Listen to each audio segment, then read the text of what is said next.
ಕಾಲು ನೋವು, ಬೆನ್ನು ನೋವು, ಮಂಡಿ ನೋವು. ಮುಂಚೆಯಿಂದ ಹೇಳಿ, ಮುಂಚೆಯಿಂದ ಏನಂತ ಕಾಯಿಲೆ?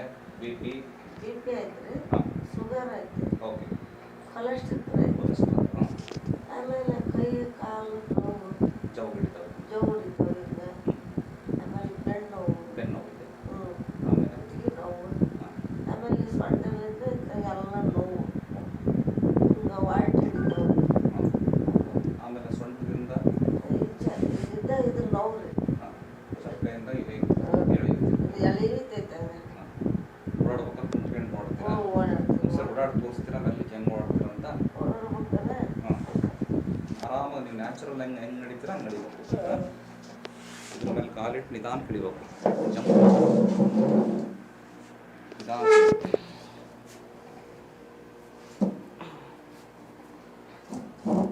ನೀವು ಅಲ್ಲಿಂದ ನಡೀರಿ, ಕೈ ಬಿಟ್ಟು ಹಾಂ ಹಂಗೆ ನಿಮ್ಗೆ ಹೆಂಗೆ ನ್ಯಾಚುರಲ್ ಹೆಂಗೆ ನಡೀತೀರ ಹಂಗೆ ನಡೀಬೇಕು. ಹಾಂ, ಕಷ್ಟ ಆಗ್ತದ? ಆ ಕಡೆ ಕಾಲು ಹಿಡಿತೀರಿ, ಎತ್ತಿಡಕ್ಕಾಗಲ್ಲ, ಹೇಳ್ತಾ ಸರಿ. ಇಲ್ಲಿಂದ ಅಲ್ಲಿ ನಡ್ಕೊಂಡು ಅಲ್ಲಿ ಮೇಡಮ್ ಹತ್ರ ಅಂದ್ಕೊಂಡು ಕಷ್ಟ ಆಗ್ತಿದೆಯಾ? ಓಕೆ ಸರಿ. ನನ್ನ ಕಾಲಿಟ್ಟು ಹತ್ತು ಇಲ್ಲ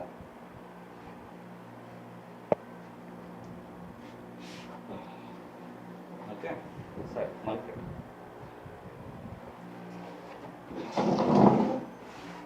ಕಾಲು ಚಾಚ್,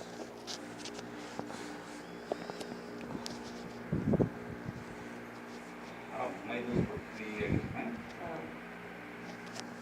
ನಿಮಗೀಗ ಸೊಂಟ ಒಂದು ಯಾಕೆ ಗೊತ್ತಾ ಬರ್ತಾಯಿರೋದು? ಈಗ ನಿಮಗೆ ಡಾಕ್ಟರ್ ಹೋದ್ರೆ ಸೊಂಟ ಸ್ಲಿಪ್ ಡಿಸ್ಕ್ ಆಗಿದೆ, ಮೂಳೆ ಜರುಗಿದೆ ಅಂತ ಹೇಳಿ ಮರಳಿನ ಚೀಲ ಕಟ್ತಾರೆ. ಹೇಳೋದು ಮರಳಿನ ಚೀಲ ಕಟ್ಟಿದ್ರು ಕಮ್ಮಿ ಆಗಲಿದ್ರೆ ಏನು ಮಾಡ್ತಾರೆ? ಸೊಂಟದ ಆಪರೇಷನ್ ಮಾಡ್ಬೇಕು ಅಂತ. ಹಂಗಾದ್ರೂ ಕಮ್ಮಿ ಆಗಲ್ಲ. ಪ್ರಾಬ್ಲಮ್ ಇರೋದು ಎಲ್ಲಿ ಗೊತ್ತಾ? ಇಲ್ಲಿ ಬರುತ್ತೆ ಮೇಡಮ್, ಇಲ್ಲಿ ಸರ್ ನೀವು ಕಾಲಕ್ಕೆ ಯಾವುದು ಸಣ್ಣ ಇದೆ, ಯಾವ್ದು ಉದ್ದ ಇದೆ ನೀವು ನೋಟಿಸ್ ಮಾಡ್ಬೋದಾ? ಈ ಕಡೆ ಸಣ್ಣ ಇದೆ, ಗೊತ್ತಾಗುತ್ತಲ್ಲ? ಡಿಫ್ರೆನ್ಸ್ ಗೊತ್ತಾಗ್ಬೋದಾ? ಪ್ರಾಬ್ಲಮ್ ಇದೇನೆ ಮೇನ್.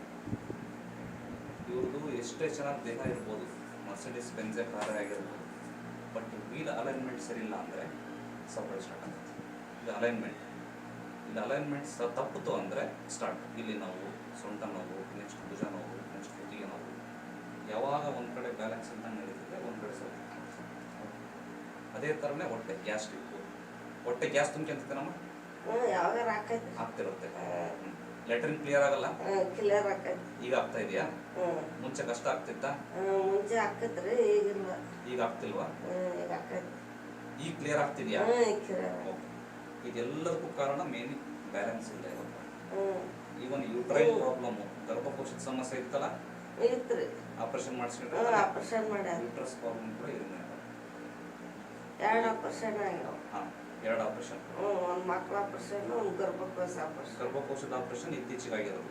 ಇತ್ತೀಚೆಗೆ ಆಗೈತ್ರಿ. ಎಷ್ಟು ವರ್ಷ ಆಯ್ತು? ಈಗ ಒಂದು 2 ವರ್ಷ ಆಯ್ತು. 2 ವರ್ಷ ಆಯ್ತು. ಪ್ರಾಬ್ಲಮ್ ಅನ್ನು ನಾವು ನೆಗ್ಲೆಕ್ಟ್ ಮಾಡಿದ್ವಿ ಅಂದರೆ ಫೀಮೇಲ್ಸ್ ಅಲ್ಲಿ ಡೆಫಿನೆಟ್ ಯೂಟ್ರಸ್ ಪ್ರಾಬ್ಲಮ್ ಬರುತ್ತೆ. ಈಗ ಸ್ಪೆಷಲೈಸೇಷನ್ ಬಂದ್ಬಿಟ್ಟು ಏನಾಗಿದೆ ಅಂದರೆ ಆರ್ಥೋಪೆಡಿಕ್ನರಿಗೆ ಯೂಟ್ರಸ್ ಗೊತ್ತಿರಲ್ಲ, ಯೂಟ್ರಸ್ನರಿಗೆ ಈ ಶೋಲ್ಡರ್ ಪೇನ್ ಗೊತ್ತಿರಲ್ಲ, ಶೋಲ್ಡರ್ ಪೇನ್ನರಿಗೆ ಮೈಗ್ರೇನ್ ಗೊತ್ತಿರಲ್ಲ. ಅಂದರೆ ಡಿಪಾರ್ಟ್ಮೆಂಟ್ ಚೇಂಜ್ ಆಗುತ್ತೆ. ಕುಂತ್ರ ಮ್ಯಾಕ್ ಕೇಳಕ್ಕೆ ಬರೋದು ಗಡಾನ, ಹಿಂಗೆ 2 ಕೈ ಹಿಂಗೆ ಊರಿ ಮ್ಯಾಕ್ ಕೇಳ್ಬೇಕು. ಓಕೆ ಮ್ಯಾಕ್ ಕೇಳಕ್ಕೆ ಸರಿ. ಈಗ ಸರಿ ಮಾಡೋಣ ಆಯ್ತಾ? ಆರಾಮಾಗೆ ನೋಡ್ರಿ, ಮೂಗಿಂದ ಉಸಿರು ತಗೊಂಡು ಅಂತ ಬಿಡ್ಬೇಕು. ಸರ್ 3 ಸರಿ ಬಿಡ್ರಿ. ಬಾಯಿ ಓಪನ್ ಮಾಡ್ಬೇಕು. 1 2 ಇನ್ನೊಂದ್ಸರಿ, ಇನ್ನೊಂದ್ಸರಿ. ಬಿಡ್ರಿ, ಆರಾಮ ಮೈ ಲೂಸ್ ಬಿಡ್ರಿ, ಫ್ರೀಯಾಗಿರುತ್ತೆ. ಆಯ್ತಾ? ನಿಮಗೇನು ನೋವು ಮಾಡಲ್ಲ, ಏನೇನು ಮಾಡಲ್ಲ. ಮೈ ಲೂಸ್ ಬಿಡ್ರಿ.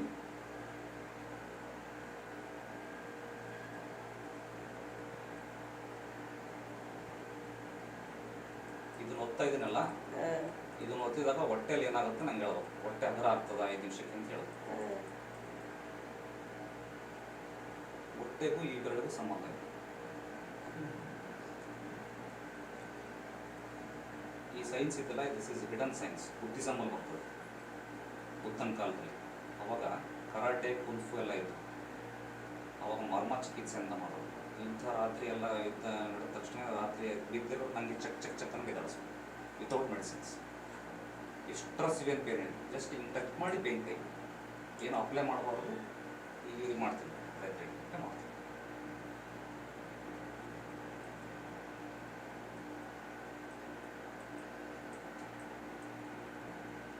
ನೋಡಮ್ಮ, ಈಗ ಬೆರಳು ಹೋಗ್ತೀನಿ, ನೋವಾಗುತ್ತೆ. ಜುಮ್ ಅನ್ನತ್ತಾ ಅಲ್ಲ? ಹೌದಾ? ಎಲ್ಲಿ ಸೊಂಟ ನೋವಾಗುತ್ತೆ, ಈ ನರ ಪೂರ್ತಿ ಜುಮ್ ಅನ್ನತ್ತೆ. ಹೌದಾ? ಈ ಬೆರಳಿಗೂ ಸೊಂಟಕ್ಕೂ ಸಂಬಂಧ ಇದೆ. ಇದನ್ನು ಮಾಡರ್ನ್ ಸೈನ್ಸ್ಗೆ ಅದು ಅರ್ಥ ಆಗಲ್ಲ. ನೋಡ್ರಿ, ಇದು ನೋವಿಲ್ಲ. ಹೌದಾ? ಈ ಬೆರಳು ಹೌದಾ? ನೋಡ್ರಿ, ಇದು ನೋವಿಲ್ಲ, ಇದು ನೋವಿಲ್ಲ, ಇದು ಹೌದಾ? ಜಸ್ಟ್ ಹಿಂಗೆ ಟಚ್ ಸಾಕು ಜುಮ್ ಅನ್ನತ್ತೆ.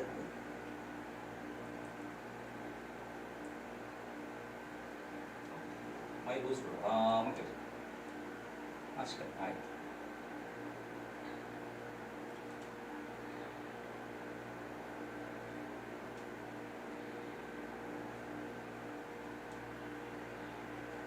ಆರಾಮಾಗಿರ್ರಿ. ಏನು ನೋವಾಗುತ್ತಾ? ಏನಿಲ್ಲ.